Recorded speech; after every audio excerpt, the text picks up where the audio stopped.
Few political parties have had a tougher 5 years than the Lib Dems after several brutal election results. They've just elected their fifth permanent leader in as many years, the former Energy Secretary, Sir Ed Davey. Is he the man to succeed where others have failed and turn things around for his party? Well, let's ask him. He joins us now. Thank you for being on the programme. Congratulations on your victory. Frankly, of course, you've got a mountain to climb.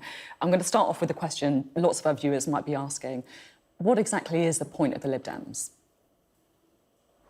Well, Liberal Democrats stand for some really key principles on social justice, on equality, on civil liberties, on internationalism, on protecting our environment.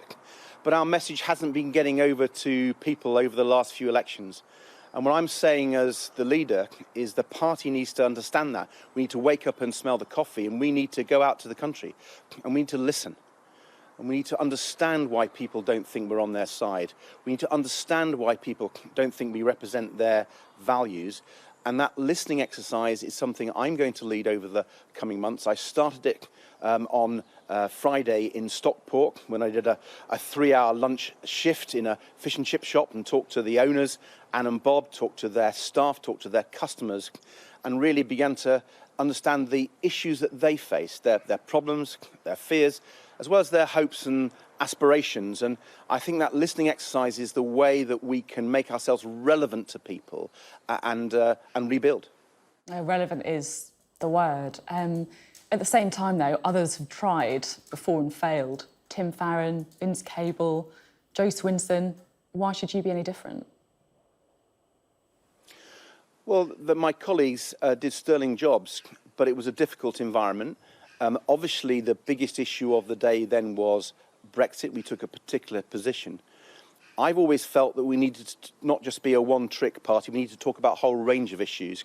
I'm particularly keen on the economy, on jobs, making sure particularly that this recession that we are the party, talking about the economy, about green jobs and the greener economy. I've talked about a fairer society and a more caring country. I want the Liberal Democrats to be known for all the values and all the ideas that we have.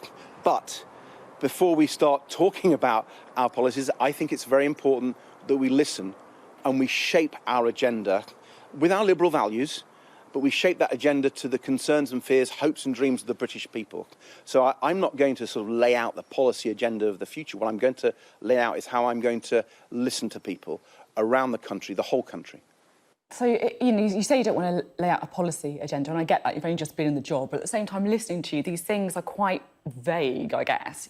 Listening to people, saying that you want to be, firm on the environment, on being fair on the society. But what's your single radical policy, the kind of thing that's actually going to cut through to the people you spoke to in the fish and chip shop?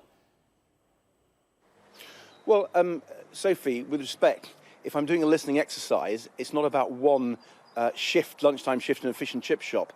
That is the start of a whole set of... What's the single radical policy that you want to offer? Well, but Sophie, I want to listen first. And I'm sorry if you find that vague and unsatisfying, but I think it's what we ought to do in the Liberal Democrats. We've been sent a message in the last 3 elections, which have been very disappointing, and we've not been successful. And I want to face up to that. And the first way of facing up to that is not setting out your radical agenda, is actually listening. And it's a serious exercise. It's going to go on for months and months. I'm going to every part of the country, and I'm going to be there with people in their jobs, in their organisations, in their businesses. I'm going to be talking to people who are carers, people who are teachers, people in their community. And that is how I think, as leader of the Liberal Democrats, I can then really understand people's issues and fears and hopes. And let's remember, we are at an extraordinary moment in our country's history, in our world's history. COVID is changing everything. It's to have dramatic impact on the country's health, hits particular families tragically, and of course it's having a massive impact on our economy and the world's relations. One's got to understand, first of all, how people are coping with that, and how politicians can reach out and help them, but also what they're thinking about the future post-COVID. What do they hope that happens after this? Do they want to go back to the status ante, what it was like before, or do they have a hope that we can build something better? And I want to listen to that to understand what their dreams and hopes are for a post-COVID world.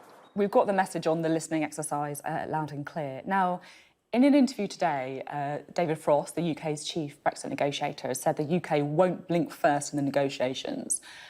What do you think the chances of a trade deal are? 50%, higher, lower? Oh, Sophie, it's very difficult to know if you're not in the room. But I do feel that the government is being very reckless and risky. We're in a recession now. It wasn't foreseen when Brexit was first talked of and during the referendum and at the last election. This recession due to COVID, some people say, may be the worst recession, deepest recession for 300 years. And in that context, the idea of a no-deal Brexit on top of the COVID recession, I think would be a disaster for people's jobs, for people's livelihoods, for business up and down the country. And I thought it was very noticeable last week when business was saying the government isn't prepared the borders properly, whether it's a deal or a no deal. They're not ready. What has this government been doing? You know, it's had a shambolic handling of COVID. It's clearly not making the necessary preparations for a no-deal Brexit or any form of Brexit. And, you know, I am really, really struck by how businesses are becoming more alarmed about how this government is undertaking these negotiations. So we used to read on these headlines about how tough they're going to be. I want to know, are they going to be successful for people's jobs and people's livelihoods? We're running out of time, so just quickly, could the Lib Dems campaign to rejoin the EU in the future? Look, we've opposed Brexit, everybody knows that, but the government got a majority, they've pushed it through. And now the issue is there going to be a deal or a no deal, the shape of that? And then beyond that, the issue is, can we have good relations with our European friends and neighbours? Yes, as a pro-European party, we are Sophie, we are a pro-European party. I'm passionately pro-European. I want to be as close to our European friends and colleagues as possible because that's in the interest of the people of Britain. OK, I'm not clear on that answer still. No, I mean, no, I can't see us at the next election being anything other than pro-European, but I also think we need to face the situation as it is. Britain will have left the European Union. I think the idea that people want to revisit this in 2 or 3 years' time, okay. I think that's for the birds. But we will remain passionately pro-European, determined to get the benefits of working with our friends and neighbours. And just finally, Extinction Rebellion. A few moments ago, Diane Abbott said that there were the protests that they did outside those printing presses were legal, that they were in a tradition of the suffragettes in direct action. Do you agree with that? No, I mean, Liberal Democrats have been passionate about tackling climate change. As Climate Change Secretary, I nearly quadrupled Britain's renewable power. We won very ambitious targets at the EU and the United Nations. That is the way we tackle climate change, working together. I think we need to bring the country together to realise we have a climate emergency alongside the COVID health and economic emergency. My concern with what we saw was it actually divides people. It can undermine the message about the climate emergency.